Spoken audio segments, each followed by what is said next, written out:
Everybody,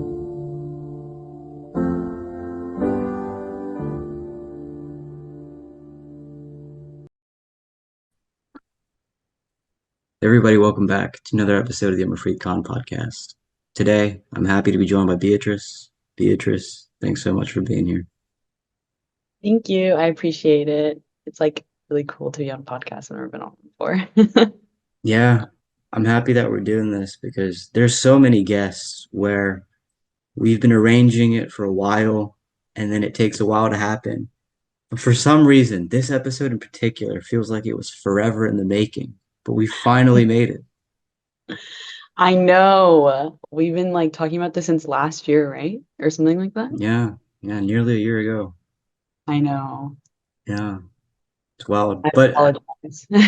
no, you're good. You're good. I always tell like guests where it's been a while, it's like I'm happy about moments like these because it's a subtle reminder that the right things happen at the right time. This is just it. There's the moment for this. Exactly. I'm actually like a very firm believer in that, like in all aspects of my life. But yeah, like we've been talking about this for almost a year and then rescheduled several times. So I'm glad that it's finally happening. Yeah. I like how you said you're a firm believer in that idea, but there's moments in life where it's like, oh man, it's hard to believe that the right things happen in the right time. When those instances happen, how do you deal with it? Oh gosh. In the moment, it's very hard to accept it, I would say. But in the end, I always feel like the decisions that I make in that moment always end up being the right choice for me. And if not, it's always a learning experience for sure. I'd say like throughout college and like being pre-med, I think everyone is always so pressed to be on a timeline. And I think that was one of the things that I definitely struggled with, like being an undergrad and then just now graduating, dealing with everyone's just like moving on in life and you're just kind of sitting there like, okay, like what's next for me? But it's important to understand that your path is different than everyone else's, right? So as long as you're growing every day as a person and you're being a decent human being, like you know, just trying your best. I don't think that everyone should be so pressed about like what's going on with everyone else. And you just need to trust that you're on the right path and that everything's going to work out. I will say that to answer your question, when I am feeling that way, I try to kind of detach myself from a situation that's stressing me out and I do things that I enjoy. Like recently I've been getting into running. I've just been spending time with my friends as much as I can, while also balancing work and just doing things for myself because we only live one life and we shouldn't like put our life on hold for other things. So yeah. When I first met you, a friend of ours introduced you as Queen Bee, and then you became Queen Bee. You're the president of AMSA, which I think is really cool because heavy lies the crown. What was that role like for you? Yes. That name Queen Bee is actually so funny. I don't know. So to start with AMSA, I started being an AMSA when I was in my sophomore year, which was like a very pivotal time because it was the year after COVID and it was really like my first year in college that was like legit because the first year everything was online and it was just like not the best experience socially for sure. And then sophomore year, I joined, not really knowing like what I wanted to do with my organizations and like which ones I wanted to join, but I knew that I was pre-med, so I needed to join like some form of community that would help me get to where I wanted to be. Um, and then I was in it for a year. I enjoyed it. I became fundraising coordinator, and the aspect of just planning something and then bringing it to life, which I'm sure you have experience with because this podcast is like coming to fruition. But and just planning something for so long and then it actually coming true, it's like very fulfilling. And I enjoyed that. I feel like in my life, I enjoy being the spearhead of a lot of projects, and I like taking that role. So I felt that becoming president was kind of like the next step after being an officer. And I just had a lot of visions and kind of direction that I wanted the organization to go in. And I felt that my peers also had the same kind of vision as well. So it really wasn't too hard, like the transition, because I had a lot of great people around me, like helping me. But to be the face of an organization on campus and sort of just get new people to join and introduce them to a community that I benefited from so much was honestly like the best experience ever. Was it super easy all the time? Definitely not.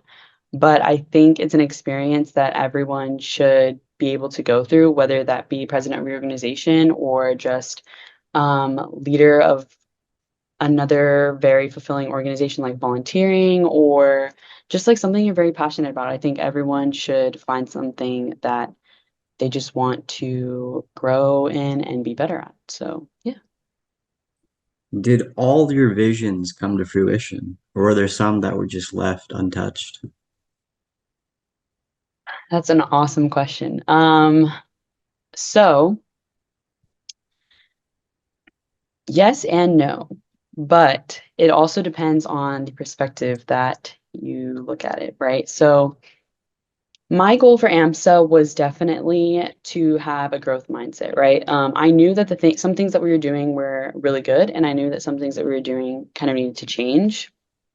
And I also had to kind of dig deep and figure out why I really joined the organization for the good reasons and also the bad reasons, right? And they're not necessarily bad reasons either. It's just like, are you doing this because you're passionate about it, or are you doing this because, you're trying to get to your end goal? And so I think anyone in a position like that really needs to look at it from that perspective so that you make sure that you're doing everything for the benefit of the organization and not just for yourself. And I think that's a very mature moment that everyone should go through in life. But yeah, so I was like, okay, we need to grow our organization. We also need to provide new experiences for the people that are still in it, or, haven't been in it for like a year or two and want to come back. And then we also need to do more like fulfilling things as an organization. And I feel like the officer team did a really good job at creating a variety of new things to do. The one thing that I didn't get to accomplish, but that I kind of started and is hopefully going to be carried on is I wanted to establish a like global outreach, like not organization, but just a program within the organization. Because one of the reasons why I am pre-med is aside from, all the cool things that doctors get to do every day, I think it's super important for them to use their, I'd say like superpowers, but like, just their knowledge and their wisdom to help the less fortunate around the world. My parents are from Brazil, and so the infrastructure there, especially when it comes to medicine, is like not the best. They don't have as many resources as we do here in the US.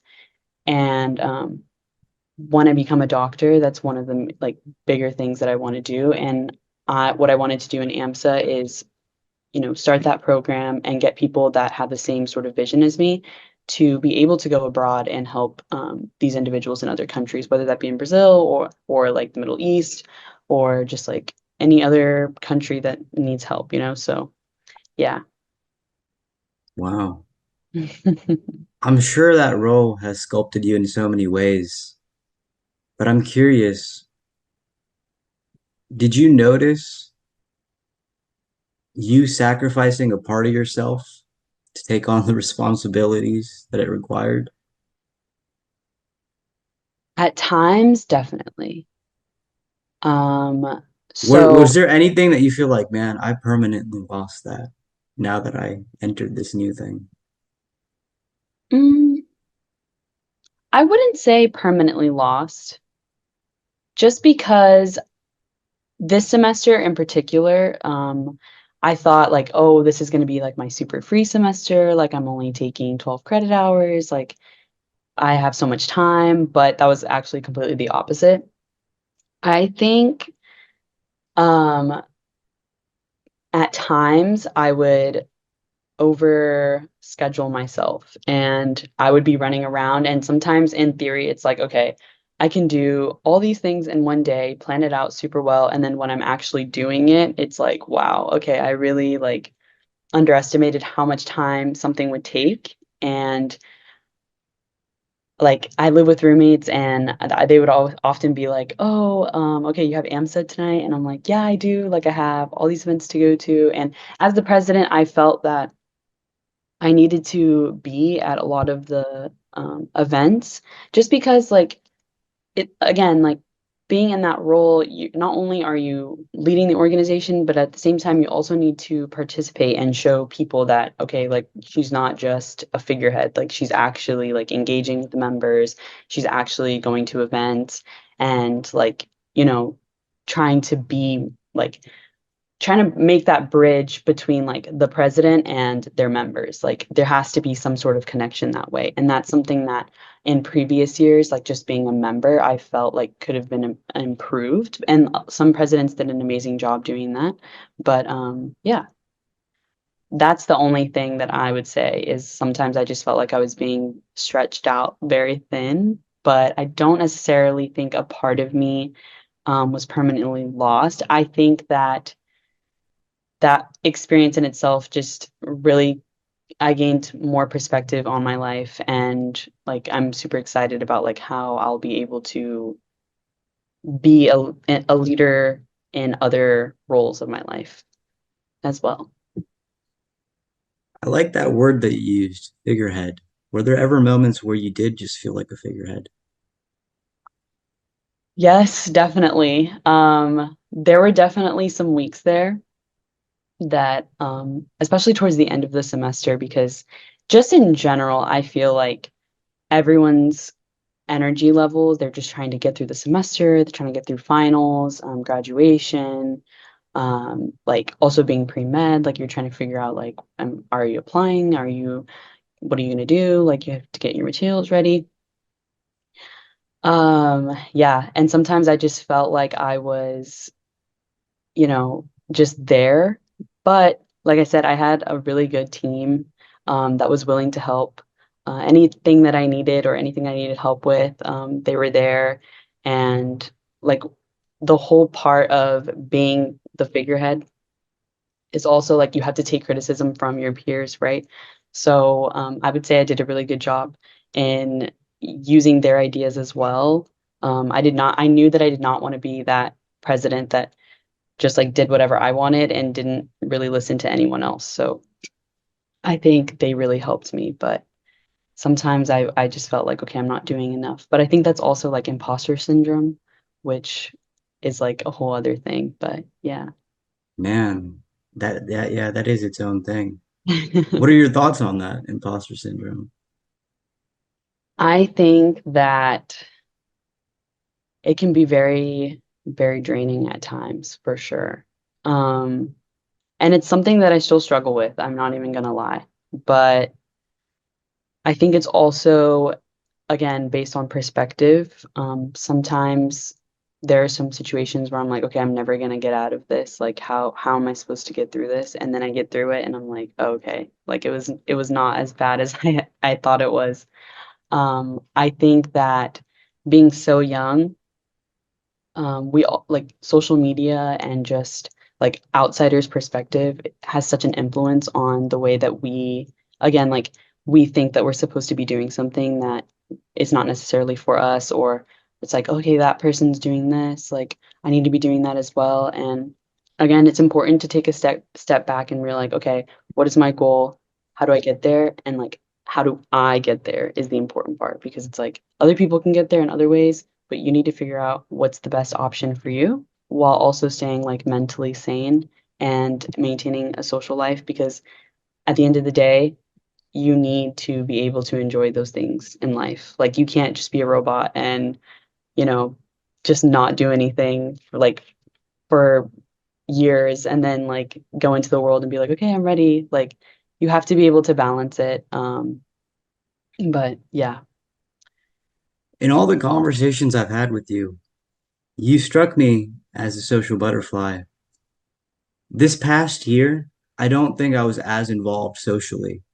And for me personally, it felt like a really dry year socially. It felt like there was a dark cloud over everything going on. But you were really involved. And did you feel like socially it was like a fruitful time, or do you also feel like it was kind of dry? That's actually funny that you say that, that you think I'm a social butterfly because I feel like I'm very reserved, at least at first. I don't know. But I thank feel you. like you're quiet, but I remember when I was talking to you, it's like, oh, this is such an easy conversation. Like it's going good. You know, like the reciprocation. That's something I've been thinking about a lot. Like people reciprocating in conversations. Thank you. That's honestly like so nice. I think reciprocation is a whole other thing that I want to talk about as well because I feel that if you're not reciprocating in conversation, then it's just yeah, I have feelings on that as well. But Yeah, socially, I felt that I said yes to a lot of things, and sometimes maybe I should have said no, but the experiences that I've had in those social experiences, I think really are kind of like what does that balance for me, right? Like I was working this semester, this past year, I was working multiple jobs, like whether that was tutoring or like my actual job that I used to like pay my bills. And sometimes I would be going like straight from school to work to doing something with my friends and sometimes studying in between that.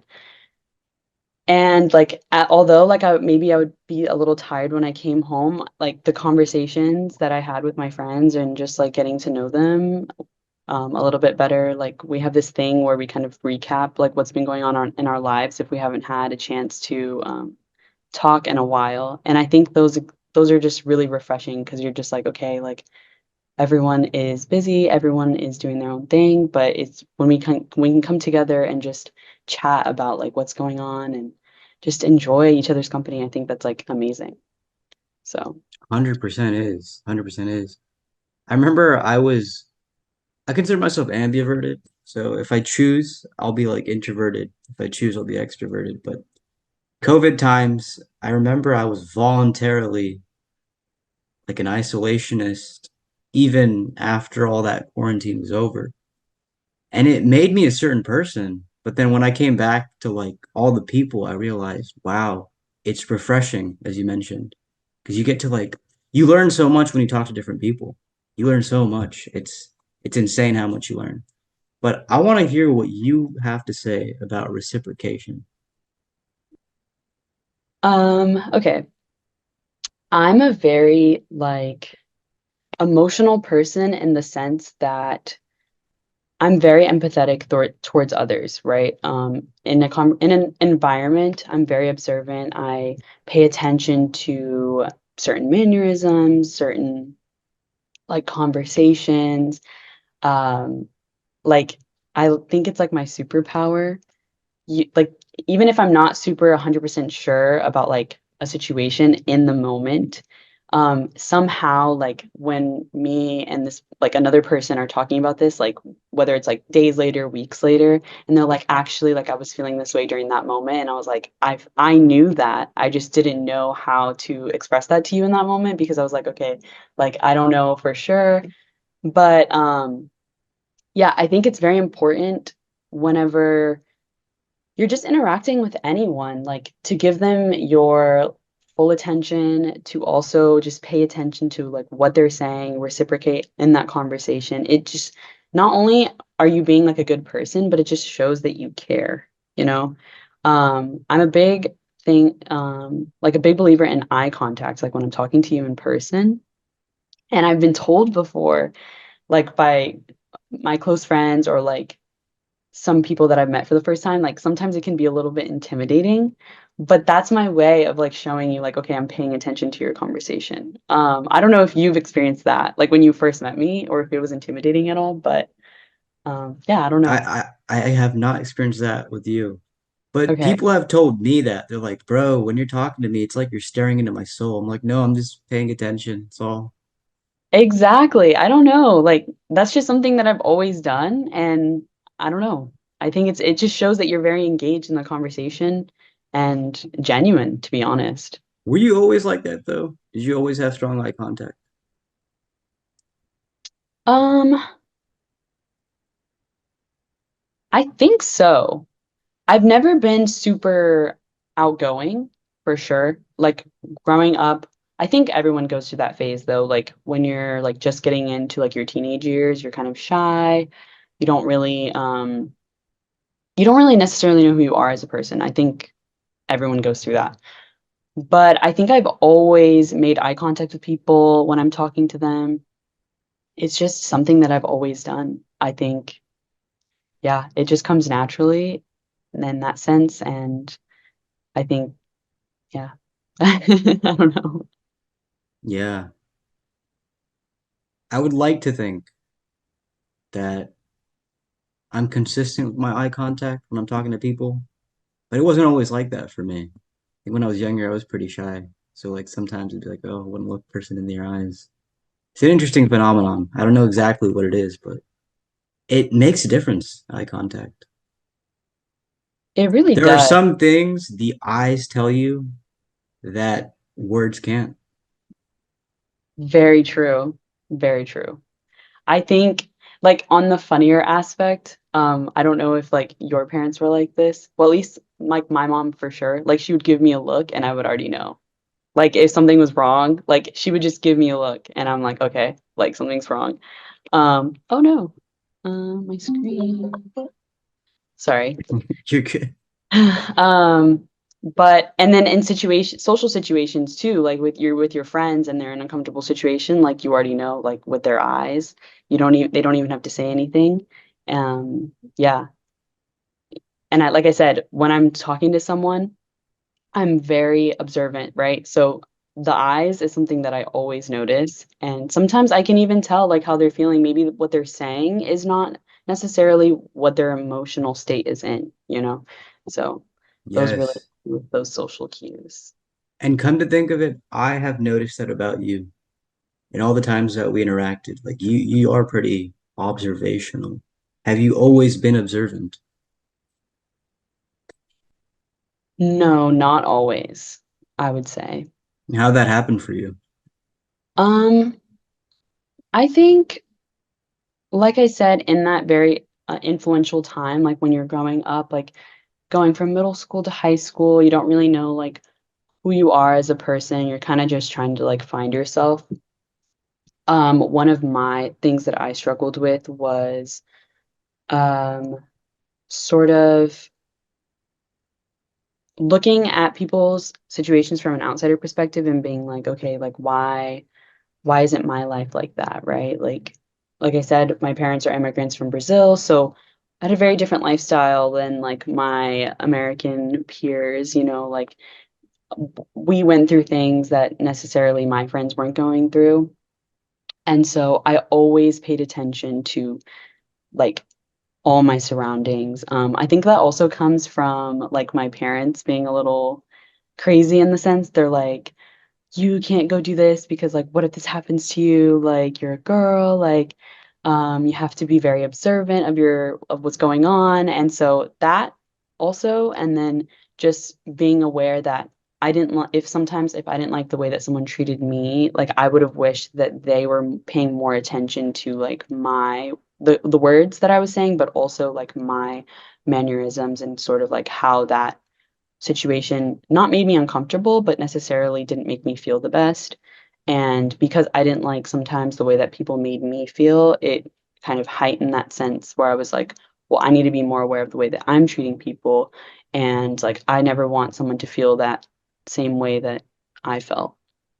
So, Not everything is as it appears to be. Poker faces exist. I'm curious, one, do you have a poker face? And two, Do you think you can spot it when someone else has one? If you would have asked me this like a few months ago, I would have said, no, I don't have a poker face. But like in the last few weeks, actually, a lot of people have told me like, wow, like if you wouldn't have told me, like if I was sharing like an experience with them, if you wouldn't have told me that you were doing all these things and that you weren't like stressed or anxious or nervous about something, like I would have never known. And to be honest with you, I don't know how that doesn't come off. Like sometimes, because sometimes I'm in such a stressful, like anxious, like situation or in a mindset that I'm like freaking out inside and I'm like, what is going on? And then I'll talk to someone and they're like, wow, like you kept your composure and you did not seem like at all that you were stressed out. And I'm like, okay, well, maybe it's something that I do unintentionally. Like I just don't portray like that version of myself, like when I'm like, just interacting with people.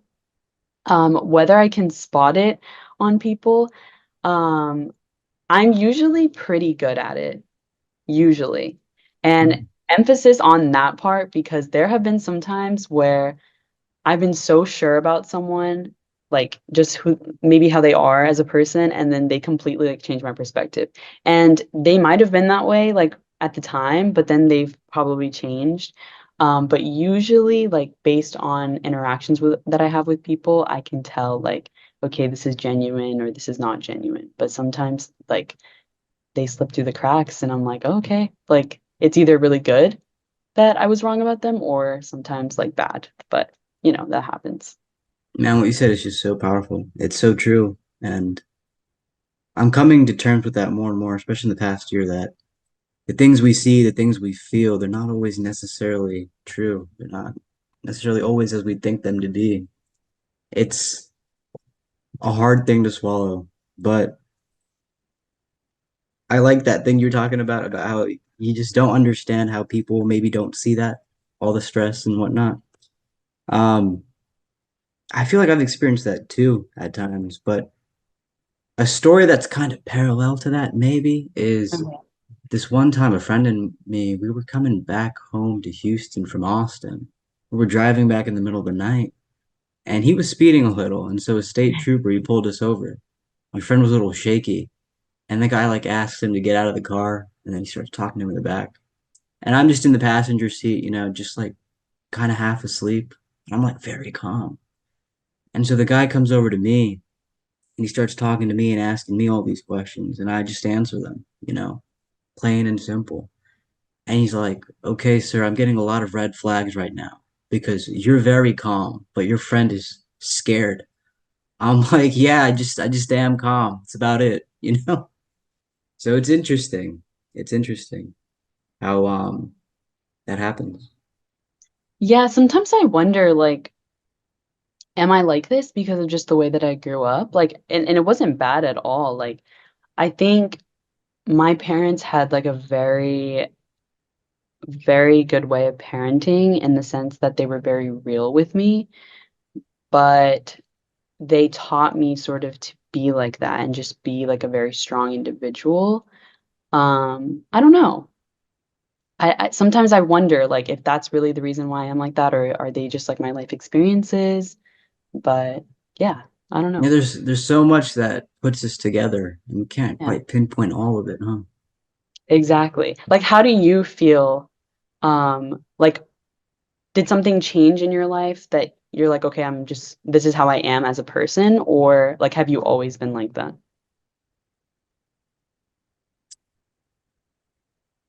I've always been told by my parents, my aunts and uncles and relatives that even as like a child, I was just very like calm, quiet, just kind of like observant as well, like you. I was just kind of in my own zone. I think as I grew up a little bit more, like later elementary, middle school, I think I definitely had like a different personality about me, as we all do, growing up. But I think a core part of me just kind of has always been that way. I feel like everybody just has like an innate nature about them. And it Mhm. either it grows stronger or it just transforms, it changes. So I don't know. There's a lot to be said, but I don't know. Yeah. I agree with you though. Like it's either you already have it or it transforms into something. So that was a very good way of putting Thank you. I hope so. it. Um, it's crazy to me that me and you were going to the same school for the whole year. We never once ran by one another. Like it just never happened. Isn't that insane? You showed to the same place for an entire year and never Exactly. see that same person again. It's crazy. I know, and it's kind of just like especially from semester to semester too, which is sort of like kind of us because last year like we would see each other like pretty often, definitely compared to now. And yes, we were going to the same like institution, but we didn't see each other. And I think it's just a very crazy concept. Like you could be seeing someone every day, like, just very casual, very like natural, and then you don't see them, and it's like we're still doing the same things. It's just like we're not like the timing just isn't, we're not seeing each other. And I think the craziest thing too on campus is when you do see people like very often, but you're still not talking to them. It's like, okay, we're crossing paths, so My biggest regret, if there was one, is that. really. Yeah, especially this semester, past couple months. But yeah. So like what exactly about it? Just like Um, I don't know. I feel like most people that I interact with, I'm just very casual in the moment. I can talk to them, thankfully. Like I just feel that. But then there's some people, very few, like rare, where it's like, oh, I don't know. I just can't go up to them and talk to them so easily. So I don't know. We'll see as time goes on. But I yeah, don't know. Don't I know what it felt is. I felt that. I think it's also maybe sometimes it's just like you don't know. Like for me, it's me overthinking for sure. Like I'm overthinking like a situation. It's like, oh, am I bothering them? Like, why? Paralysis analysis, or is it the other way? Exactly. Analysis paralysis. Yeah. Yeah. No, I think it is analysis paralysis, Yeah. definitely. Yeah. That's something that if I think about it too much, like I don't think I'm going to go through with it. But that's something I've been trying to kind of limit is just like not think about it so much and just kind of do it, and then you'll end up you'll be fine. You'll be fine. Like it's nothing bad's going to happen. Um, If you but don't have any stakes, I've noticed this for myself. If I don't have my stakes in anything, it's just so easy to go about it. But if I have like some serious thoughts or like man, my irons are in the fire here. Like I'm putting my dice on the table, then it's like, oh God, I'll think a few times before. definitely, Yeah. yeah. Dude, I gotta say, this has been a fun conversation. I really enjoyed this, honestly. Thank you for being here. We're coming to a close on the time, but I was Okay. curious. Do you have any closing thoughts? Anything you felt like you wanted to say but didn't get a chance to? Or something on your mind that you wanted to express? Um, Not necessarily. No, I also agree with you. We've had a great conversation. I'm really glad that you're allowing me to be a part of this. Thank you so much. I really appreciate it. No, 100%. And I'm also glad that we did this. All those times I talked to you in real life, like it was fun. It was cool. It was like calm. It was like, oh, good vibes. So this is cool. Awesome. Yeah. Do you have any plans like that you're excited about like the next few weeks? No comments. What about you? Um, I'm just working and then looking forward to like some family time. I'm gonna go to Brazil in a few weeks, so I'm really Yeah. excited about that. You know, I that's the thing. I wanted to talk to you more about Brazil too. But I guess do you speak Portuguese? I can't remember. I do, yes. How do you say butterfly in Portuguese? Borboleta. Wow. That Yeah. sounds kind of Scandinavian for some reason. I don't know. That's cool though. That is cool. Thank you. Yeah, no, I think being bilingual, trilingual is like the best thing that one of the best things about myself that I Yeah. love about myself. You spoke another language too as well, right? Was it French or Spanish. Spanish? Spanish. Spanish. Okay. Cool. I should learn French though, just to add that one to my belt, but I Yeah. think languages are a beautiful thing and you can communicate with people from different countries, and I'm a big person on like making connections, and I think language, music, like you can just make so many connections with different people, and I love that about it. You But like, really can. It is yeah, so wild. It is so wild. Yeah, like you said, music, that is a great conversation starter, I think. definitely. Yeah. One last thing. Okay. I was just telling somebody that I only talk to my cat in Turkish. Do you have any pets and do you only speak to them in like a particular language? So I have like a family dog like back home, and it's funny because my family's a little blended. Like I have a stepdad who's American but like has Mexican like heritage, and then my mom's Brazilian. So obviously like we speak to my dog in English, but my like me and my mom we speak to her in Portuguese, my brother too. Like it's just my dog is also bilingual. Like she understands both English and Portuguese. So yeah, Cool beans. I Cool know. beans. Yeah. Yeah. Well, good talking to you, Beatrice. I suppose until next time, man. Yes, until next time. Thank You take you. care. Yeah, You thank you. too.